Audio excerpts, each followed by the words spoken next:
اگر قانون کسی کو سوٹ نہ کرے تو قانون کو ایک طرف رکھ دیا جاتا ہے، اگر کسی کو سوٹ کرتا ہو تو کہتے ہیں کہ سسٹم چلتا رہے۔ جو کام عوامی نمائندوں کے کرنے والے تھے وہ کسی اور سے کرائے جا رہے ہیں، کسی اور سے۔ جو کام عوامی نمائندوں کے کرنے والے تھے وہ اب عدالتیں کر رہی ہیں۔ گورننس کے سنجیدہ ایشوز ہیں۔ کسی کو احساس ہے کہ 24 کروڑ عوام کی طرح کس طرح زندگی گزار رہے ہیں؟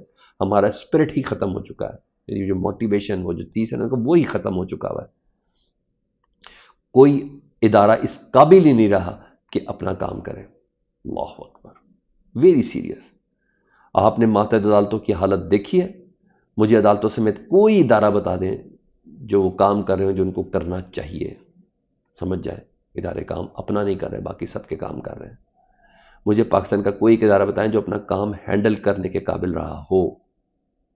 یہ کہا جسٹس محسن اختر کیانی صاحب نے۔ میرا خیال ہے کہ یہ آواز خلق تھی جو ایک جج نے دی، اور بہت سی چیزیں اس کے اندر بیان کر دی گئی ہیں۔ مجھے تو ایسا لگتا ہے۔ اس سے پہلے کہ میں دیگر خبریں کروں، بس ایک عام پیش رفت ہوئی جس کے لیے 4 مہینے سے انتظار کیا جا رہا تھا۔ عمران خان صاحب کی 190 ملین پاؤنڈ کیس میں عمران خان صاحب بشرا بی بی صاحبہ کی جو سزا کی معطلی کی جو درخواست ہے نا سر، اسلام آباد ہائی کورٹ نے وعدہ کیا ہے، جسٹس جوگر صاحب نے 25 ستمبر کو سماعت کے لیے مقرر کر دی گئی ہے۔ 25 ستمبر کو، جس سے متعلق سلمان صفدر صاحب کہتے ہیں کہ صرف 15 منٹ کی سماعت ریکوائرڈ ہے، اور 190 ملین پاؤنڈ کیس جس پہ عمران خان صاحب سزا بھگت رہے ہیں، اس میں عمران خان صاحب کی سزا ختم ہو جائے گی۔ اس کی سماعت اب بالآخر 25 ستمبر کو رکھی گئی ہے، اور سماعت کرنے والے کوئی اور نہیں ہے سر، ہمارے چیف جسٹس آف پاکستان ہے جی، چیف جسٹس اسلام آباد ہائی کورٹ ہیں جی۔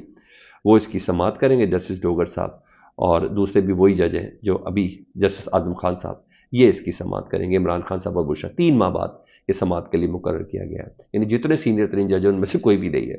تو یہ وہی جج ہے جو 26ویں آئینی ترمیم کے تحت ہے، یعنی تھوڑا سا کھینچیں گے، روکیں گے، تب تک توشہ خانہ والے کو سمت کیا جائے گا۔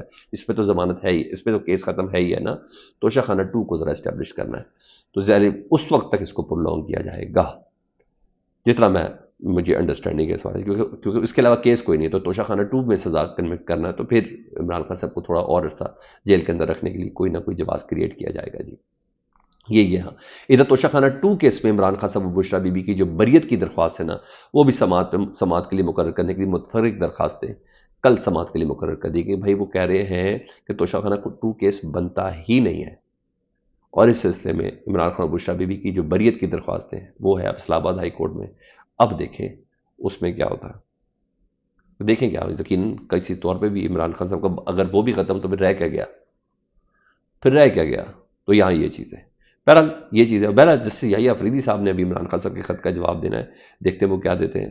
اور یہ چیز، کیونکہ عمران خان صاحب کا ایک جملہ ہی ان کے اس خط کے اندر ایک بڑا کمال ہے۔ جسٹس یحییٰ افریدی صاحب جواب دیے بغیر رہ نہیں سکتے۔ انہوں نے کہا آج پاکستان فیصلہ کوئی موڑ پر کھڑا ہے جج صاحب، میں آپ سے گزارش کرتا ہوں کہ آپ اپنے حلف کو پورا کریں اور ثابت کریں کہ پاکستان کی سپریم کورٹ اب بھی انصاف کی آخری پناہ ہے، کیونکہ لگتا نہیں اب بھی عدلیہ کی آزادی کو بحال کریں۔ سر پلیز کچھ کریں اس حوالے سے، یہ عمران خان صاحب نے درخواست دی ہے۔ تمام چیزیں بتائیے، میں نے کہا یہ امپیکٹ ہے نا کہ سر کیسز بھی لگ رہے ہیں اور یہ سب ہوا ہے، لیکن اصل چیز تو پتہ چلے گی ذرا اس سعودی عرب والا جو معاہدہ ہے اس سے کم از کم تھوڑا اگر کوئی ریلیکس ہو جائے تو اس کے بعد ہی کوئی بات بڑھ سکتی ہے۔ ہاں، وہ سعودی عرب والے معاہدے کے حوالے سے بتا دوں سر، اس وقت پورے international media, American media, European media, Indian media, یہ تمام میں یہ معاہدہ چھایا، باقاعدہ طور پر ارتعاش محسوس کیا جا رہا ہے کہ کیا ہے کیا نہیں ہے۔ بہرحال یہاں ایک بات میں آپ کو بتا دوں جی، ڈونلڈ ٹرمپ صاحب نے اس معاہدے کے بعد باقاعدہ وال اسٹریٹ جرنل کے مطابق اسرائیلی وزیر اعظم نیتن یاہو سے سخت ناراضگی کا اظہار کیا ہے۔ سخت، وال اسٹریٹ جرنل کہتا ہے سخت ناراضگی کا اظہار کیا ہے۔ وال اسٹریٹ جرنل کے مطابق قطر میں حماس کے مذاکرات کاروں پر اسرائیلی حملے نے امن بات چیت کو خطرے میں ڈال دیا، جس پر ٹرمپ نے مشیر سے کہا ہے وہ مجھے دھوکہ دے رہا ہے، یہ ڈیوڈ وٹکوف کو کہا ہے وہ مجھے دھوکہ دے رہا ہے نیتن یاہو۔ ٹرمپ چاہتے ہیں کہ نیتن یاہو جنگ کی بجائے سیز فائر کی طرف بات چیت لے کے جائے، کیونکہ ٹرمپ کی پالیسی فورن پالیسی ساری اڑا کے رکھتی ہے نا سر، اور اس معاہدے نے تو ویسے ہی اڑا کے رکھتی ہے۔